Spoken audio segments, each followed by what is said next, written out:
In this video we are going to learn about stubble burning. तो stubble burning होता क्या है, ये इंटेंशनल है। तो ये क्या इंटेंशनल एक्ट है बर्निंग क्या स्ट्रॉज का टू क्लियर फील्ड। तो क्या होता है कि जो खेत होते हैं ना आपके, तो फार्मर्स क्या करते हैं, जो अपने राइस की जो कल्टीवेशन है उसे कट करने के बाद जो स्ट्रॉज जो रह जाते हैं ना, मतलब ऐसे क्या कि ये ऐसे प्लांट है राइस का, तो ये जो इतना वो कट कर लेते हैं, इतना इतना फार्म में रह जाता है। तो इसको जो नेचुरल डिकम्पोज होने में लगभग 30 to 40 डेज लग जाते हैं। तो फार्मर्स क्या है, इसको पीरियड को शॉर्ट करने के लिए, जिससे कि आप अगली क्रॉप को ग्रो कर सकें, इसको कट कर देते हैं तो इसमें क्या है, सॉरी, बर्न कर देते हैं। ये इंटेंशनल एक्ट होता है जिसमें आप ऐसी स्ट्रॉस को बर्न करते हैं फील्ड्स को क्लियर करने के लिए, जिससे कि आप new cycle of agriculture production को स्टार्ट कर सकें। ठीक है, तो रिलेटेड डाटा दिखते हैं।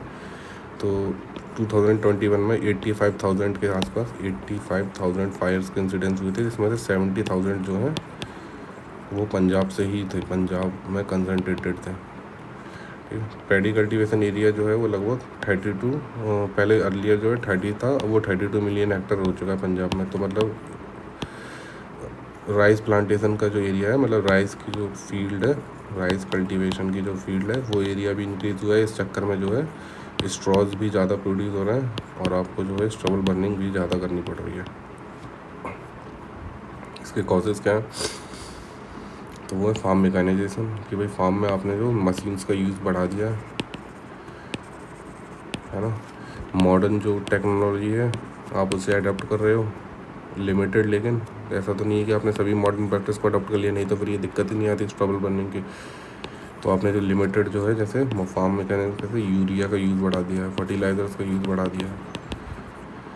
इस बेसिस पे जो है मैकेनाइजेशन आप लेके आ रहे हो कि ट्रैक्टर्स वगैरह का यूज़ कर रहे हो।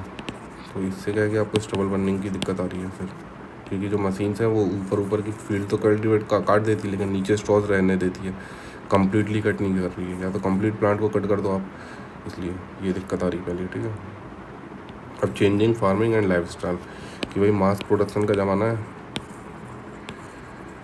तो आपको जो है आपके इनपुट्स भी हाई रखने पड़ रहे हैं, जिससे कि आप जो है अपना प्रोड्यूस को जो है एग्रीकल्चर प्रोड्यूस को जो है बूस्ट कर सकें। तो इसके कारण भी हो रही है। फूड सिक्योरिटी पॉलिसी ऐसी है कि भाई जो गवर्नमेंट है वो वीट और राइस के प्रोडक्शन पे ज़्यादा फोकस कर रही है। एमएसपी जो है इसी पे गारंटीड है सबसे ज़्यादा। बाकी पे जो आती है, तो बाकी की जो 22 जो क्रॉप्स हैं उन पे तो भाई मिलती नहीं है एमएसपी लोगों को टाइम पे। तो नेशनल फूड सिक्योरिटी पॉलिसी के कारण भी दिक्कत आ रही है। इकोनॉमिक एंड पॉलिटिकल फैक्टर हैं, जैसे मैंने एमएसपी की बात आपसे अभी बताई थी, तो कि भाई राइस प्रोडक्शन को ही गवर्नमेंट बूस्ट दे रही है, वीट को दे रही है। अब इस राइस से वीट के ट्रांजिशन के लिए आपको 30 to 40 डेज लगते हैं नॉर्मली, लेकिन राइस जो है वो ऐसी वैरायटी प्रोड्यूस हो रही है कि उसको जो राइपनिंग में टाइम ज़्यादा लग रहा है। बाकी पंजाब गवर्नमेंट की भी पॉलिसी ऐसी है कि भाई शिफ्ट किया है राइस साइकिल टू डिक्रीज़ किया है ग्राउंड वाटर यूज़। तो गवर्नमेंट ने क्या किया था कि जैसे अभी आप मान के चलिए कि आप जो राइस को है वो 1 जुलाई में कल्टीवेट करते हो, मैं बस एक हाइपोथेटिकल एग्जांपल दे रहा हूँ आपको, और 1 अगस्त को आप उसे कट कर लेते हो। ठीक है, तो आपके अभी क्रॉप को कितने लग रहे हैं, 30 डेज। एक्चुअली रियलिटी में ऐसा नहीं लगता, वो लगभग 100 या 120 डेज़ की साइकिल जाती है। मैं बस एग्जाम्पल के लिए बता रहा हूँ आपको। अब गवर्नमेंट ने क्या किया कि भाई ग्राउंड वाटर का यूज़ कम करने के लिए, ग्राउंड वाटर का यूज़ कम हो, तो इसके लिए उन्होंने क्या किया कि इस साइकिल को जो है मानसून के साथ अटैच कर दिया। कि भाई इंडिया में मानसून अगर 15 जुलाई को आता है पंजाब रीजन में, तो उन्होंने कहा कि भाई अपन जो है वो राइस को 15 जुलाई से स्टार्ट करेंगे और 15 अगस्त को कट करेंगे। तो अब क्या है कि अब आप जो है पहले अभी 1 अगस्त को कल्टिवेट कर रहे थे और आप 1 सितंबर को वीट ग्रो कर रहे थे। तो अब क्या हुआ, आपको वीट से लेके अब 15 अगस्त तक साइकिल गई है, 1 सितंबर को आपको वीट ग्रो करना है, तो अब आपको 15 डेज ही मिल रहे हैं। फार्मर्स के पास टाइम कम है, कॉस्ट ज़्यादा आएगी बाकी मेथड से, तो क्या है इसलिए वो स्टबल बर्निंग की प्रैक्टिस को अडॉप्ट कर रहे हैं। तो यही यहाँ पे लिखा है बस। तो इसका इम्पैक्ट क्या है भाई, एयर पॉल्यूशन की दिक्कत आ रही है, पर्टिकुलेट मैटर बढ़ रहा है दिल्ली में, आपको हर साल पता ही है। विंटर्स का जो अर्ली फेज़ होता है, ये मतलब अक्टूबर नवंबर के टाइम पे या दिसंबर हो गया, इस टाइम पे बुरी हालत रहती है पॉल्यूशन की, ग्रीन हाउस गैसेस एमिट होंगी। मतलब जैसे आपका CO2 हो गया, कार्बन मोनोऑक्साइड हो गया, ये सब रिलीज़ होगा बर्निंग से, ग्लोबल वार्मिंग भी इंक्रीज़ होगी क्योंकि जो ग्रीन हाउस गैस इंक्रीज़ हो रही ना, तो इनका जो ग्लोबल वार्मिंग पोटेंशियल है वो भी राइज हो रहा है।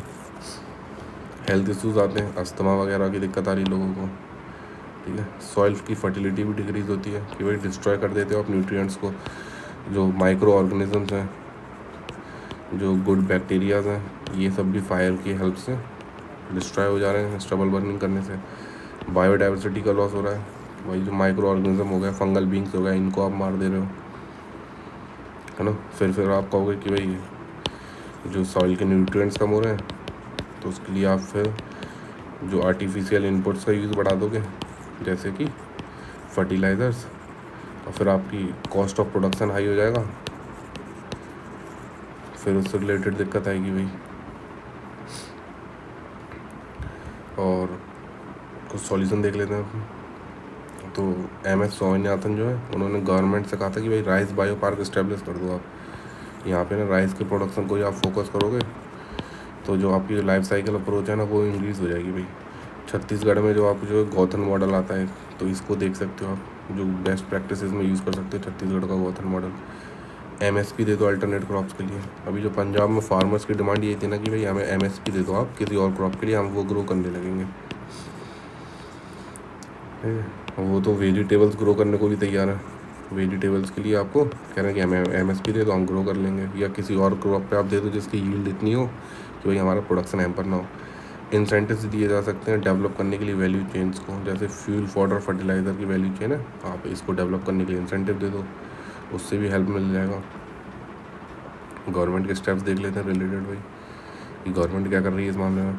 तो लेके आई national policy for management of crop residues 2014, ठीक है। अगली जो लीगल बेस मेजर्स लेके आए वो क्या है, बैन किया क्रॉप रेसिड्यू को, ऑफेंस घोषित कर दिया जैसे IPC या एयर एक्ट को। लेकिन आप क्या है, फार्मर्स को जेल में तो डाल नहीं सकते आप, है ना, क्योंकि भाई उनकी वैसी लिविंग कंडीशन डिटेरियोरेटेड है, आप उससे ऑफेंस भी बना दे रहे हो IPC से। तो मेन तो जो होगा वो रहेगा कि भाई सोशल सैंक्शन इम्प्रूव कर दो गाँव में, कि आप जो है सोशल सैंक्शन जो है, सोशल मॉनिटरिंग ऐसे इम्प्रूव कर दीजिए भाई, कि जो आपके पंचायत लेवल पे जो है उसको हेल्प लिया जा सके। सुप्रीम कोर्ट ने 2019 में कहा था कि पंजाब को जो है फाइनेंशियल इंसेंटिव देने चाहिए फार्मर्स को, जिससे कि वो राइस के कल्टीवेशन को थोड़ा सा चेंज कर सकें उसे प्रोसेस को, ओके। बाकी गवर्नमेंट पूसा डिकम्पोजर लेके आई थी भाई, ये क्या है, तो क्या है कि आपको ना ये ना ऐसे ना बैक्टीरियल या फंगल बेस्ड जो है वो डिकम्पोजर है। क्या करना है आपको, जो रेसिड्यूज़ है ना, स्टबल जो आपकी खड़ी है, तो आप इसको जो है स्प्रे कर दीजिए इस पर। तो जो आपका जो डिकम्पोज लगभग 30 डेज़ में होना था, वो भाई अब 10 डेज़ में हो जाएगा। इसकी ऐसी एफिशिएंसी है। गवर्नमेंट जो है 50% सब्सिडी दे to in situ management machine, जैसे जो आपका हैप्पी सीडर आता है, तो आप इन सब को यूज़ के लिए जो है सब्सिडीज़ देना स्टार्ट कर दीजिए, या 80% देना चालू कर दे कस्टम हायरिंग सेंटर्स को। मतलब ये तो वो इंसेंटिव है जो गवर्नमेंट दे रही है। कस्टम हायरिंग सेंटर्स क्या है कि भाई यहाँ पे आप आइए, ट्रैक्टर ले जाइए, हार्वेस्टिंग मशीन ले जाइए, तो यहाँ पे जो 80% सब्सिडी देना स्टार्ट किया है गवर्नमेंट ने। और central air quality monitoring programme तो है ही, दिल्ली में लगता ही है। अवेयरनेस जनरेट कीजिए भाई, वही मैंने कहा ना कि पंचायत लेवल पे ही आपको काम करना पड़ेगा इसके लिए। प्रमोट कीजिए स्टार्टअप्स को, R&D को, एक्सेट्रा।